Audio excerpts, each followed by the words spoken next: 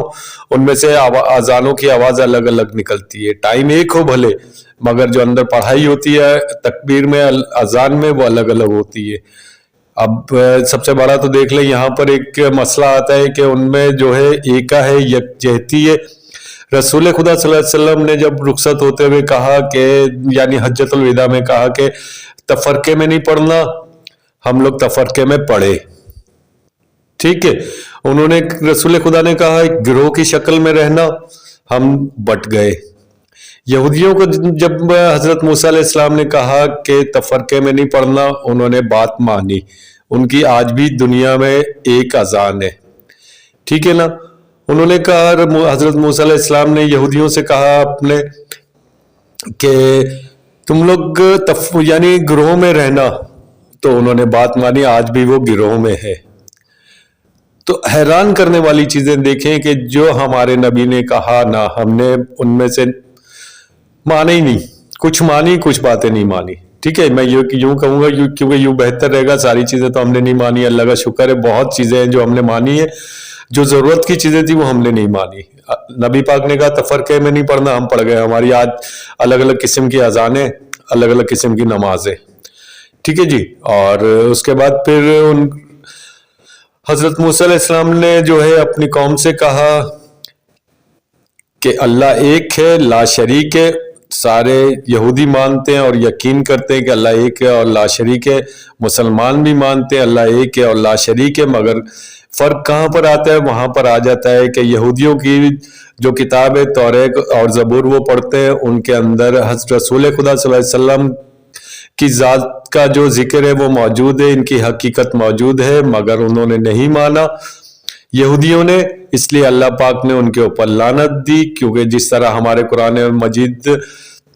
میں موجود ہے کہ رسول خدا صلی اللہ علیہ وسلم جو ہے وہ مسلمانوں کے اور دنیا کے آخری نبی ہیں، خاتم الانبیاء ہیں، تو اور ان کے جو ہے اہل بیت بھی ہیں، ٹھیک ہے نا۔ تو یہودیوں نے اس چیز کو نہیں مانا، اس لیے اللہ نے ان پر لعنت کی، ان کی ساری عبادتیں برباد کر دی، ٹھیک ہے، ان کے نماز روزے جو کچھ بھی تھا ان کا برباد کر دیا۔ اگر کردار میں دیکھا جائے، اگر اپنے رسول اپنے یعنی نبی کے پیروکاری میں دیکھا جائے تو یہودی ہم سے بہت آگے ہیں، انہوں نے اپنے نبی کی ساری باتیں مانی۔ اگر وہ یہ بات بھی مان لیتے نا کہ خاتم الانبیاء آئیں گے دنیا میں، حضرت موسیٰ علیہ السلام کے بعد بھی انبیاء ہیں، تو وہ ان کے اوپر اللہ کی لعنت نہ ہوتی، کیونکہ انہوں نے بہت ساری چیزیں ایسی ہیں جو اپنے نبی کی مانی، مگر ہم نے نہیں مانی۔ تو نبی پاک صلی اللہ علیہ وسلم نے کہا میں تمہارے درمیان یعنی حجۃ الوداع میں جاتے ہوئے انہوں نے فرمایا کہ اپنے پیارے منہ مبارک سے ارشاد فرمایا کہ میں تمہارے درمیان 2 چیزیں چھوڑ کے جا رہا ہوں، ایک قرآن اور ایک میرے اہل بیت۔ تو آج اگر انٹرنیٹ پر آپ حجۃ الوداع کو سرچ کریں گے تو وہاں پر آپ کو یہ ملے گا کہ اس میں جو رسول خدا صلی اللہ علیہ وسلم کا کہا ہوا ہے کہ میں تمہارے درمیان 2 چیزیں چھوڑے جا رہا ہوں، ایک قرآن اور ایک اہل بیت، اس میں سے افسوس کے ساتھ کہنا پڑتا ہے کہ اہل بیت کا نام ہی موجود نہیں ہے، ٹھیک ہے۔ کوئی کچھ کہتا ہے تو کوئی کچھ کہتا ہے، تو اب آپ نے فیصلہ کرنا ہے کہ کون سی قوم ہے، کون سی امت ہے جو اپنے نبی سے پیار کرتی ہے، اپنے نبی کے فرمان کو پورا کر رہی ہے، ان کے حکم کے ساتھ ہے۔ بے شک اس میں بھی کوئی شک نہیں، نہ ہی دو رائے ہیں، کسی قسم کی بھی 2 رائے نہیں ہے۔ یہودیوں پر اللہ کی لعنت ہے اور ہمیشہ رہے گی۔ یہاں پر یہودیوں کا جو یعنی ایمان ہے، جو ان کی سوچ ہے وہ یہ ہے کہ کانا جدال ان کا آخری جو ان کا پیشوا ہے، ان کا مددگار ہے، اس کی وجہ سے یہودی ساری دنیا پر حکومت کریں گے۔ مگر افسوس کے ساتھ کہ ہمارا قرآن جو ہے وہ سچی کتاب ہے، ہم توریت پر بھی یقین کرتے ہیں، زبور پر بھی یقین کرتے ہیں، انجیل پر بھی یقین کرتے ہیں اور قرآن مجید پر بھی یقین کرتے ہیں۔ تو قرآن پاک صلی اللہ علیہ وسلم میں موجود ہے، رسول خدا صلی اللہ علیہ وسلم نے بھی فرمایا کہ آخری وقتوں میں جیت مسلمانوں کی ہوگی،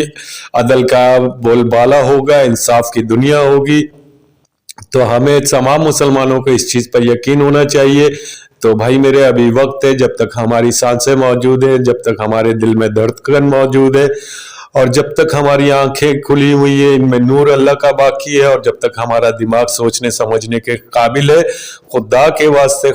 واسطے پہچانیے، ابھی وقت ہے، ابھی پہچانیے دین ہمارا کیا کہتا ہے، ہمارے رسول خدا صلی اللہ علیہ وسلم نے ہمیں کیا حکم دیا، کہ کہیں یہ نہ ہو کہ ہماری سانس سے رک جائے اور ہمارا دل جو ہے وہ دھڑکنا بند ہو جائے، اور بعد میں جب ہم اللہ کے سامنے حاضر ہوں اور ہم سے سوال کیا جائے کہ تم نے اپنے نبی کی کیوں نہیں بات مانی، تو ہم بولیں کہ ہمیں تو یہ معلوم ہی نہیں تھا۔ تو یہی دعا کروں گا کہ پروردگار عالم اپنے پیارے نبی محمد مصطفیٰ صلی اللہ علیہ وسلم اور ان کے آل کے صدقے ہم مسلمانوں کو بھی، ہندوؤں کو بھی، یہودیوں کو بھی، عیسائیوں کو بھی، تمام جتنے بھی مذاہب فکر دنیا میں موجود ہیں، ان تمام کو راہ حق دکھا، ہمیں حق کا راستہ دکھا، تاکہ بے شک تو ہی ہدایت دینے والا ہے، تو نے ہی ہدایت کے لیے اپنے خاص بندے بھیجے، ہمیں ان کا جو ہے حقیقت دکھا، ہمیں ان کا بتایا ہوا جو راستہ ہے، تیرا جو بتایا ہوا مالک راستہ ہے، اس پر چلنے کی ہم سب کو، دنیا میں جتنے بھی مذاہب موجود ہیں تمام کے تمام کو، جو جستجو کرنا چاہتے ہیں، جو حق کے راستے کو پہچاننا چاہتے ہیں، مالک ان کو حق کا راستہ دکھا اور ہمیں حق کا راستے کی پہچان کروا۔ آخر میں دعا کریں گے اپنے پیارے نبی محمد مصطفیٰ صلی اللہ علیہ وسلم اور ان کے آل کے صدقے میرے جتنے بھی سبسکرائبرز اور ویورز ہیں، دعائے پروردگار عالم سے کہ انہیں اپنے امان میں رکھ، ان کی حفاظت فرما، اور جو بیمار ہے اللہ ان کو صحت عطا کرے، اور جنہیں کسی بھی قسم کی مسئلہ ہے، ان کی زندگی میں کسی بھی قسم کا مسئلہ ہو یا کسی بھی قسم کی مشکلات کا سامنا ہو، تو اپنے پیارے نبی محمد مصطفیٰ صلی اللہ علیہ وسلم اور ان کی آل کے صدقے ان کے مشکلات کو، ان کی پریشانیوں کو دور فرما، اور ہماری زندگی میں جو معاملات خراب ہیں یا ہمارے کاروبار میں جو معاملات خراب ہیں ان میں بہتر سے بہتری لا، اور دعا کریں گے پروردگار عالم سے کہ اپنے پیارے نبی محمد مصطفیٰ صلی اللہ علیہ وسلم اور ان کی آل کے صدقے میرے جتنے بھی سبسکرائبرز اور ویورز ہیں، ہمارے کاروبار میں، ہماری روزی روٹی میں، ہمارے ذریعہ معاش میں اتنی بہتری لا، اتنا اضافہ کر، اتنی اپنی برکتیں ڈال کے ہم اپنے بزرگوں کی اچھی سے اچھی حفاظت کر سکیں، ان کی اچھی سے اچھی دیکھ بھال کر سکیں، جس طرح انہوں نے ہماری بچپن میں کی، خود وہ بھوکے رہے مگر ہمیں کھانے کو انہوں نے ضرور دیا، اور ہم اپنے بچوں کی، اپنی اولاد کی اس طرح نشونما کریں، اس طرح پرورش کریں کہ جب وہ جوان ہو کر دنیا کے سامنے آئیں تو ایک اچھے انسان کے طور پر اور انسانیت سے پیار کرنے والے ہوں۔ اللہم صلی علی محمد و علی محمد۔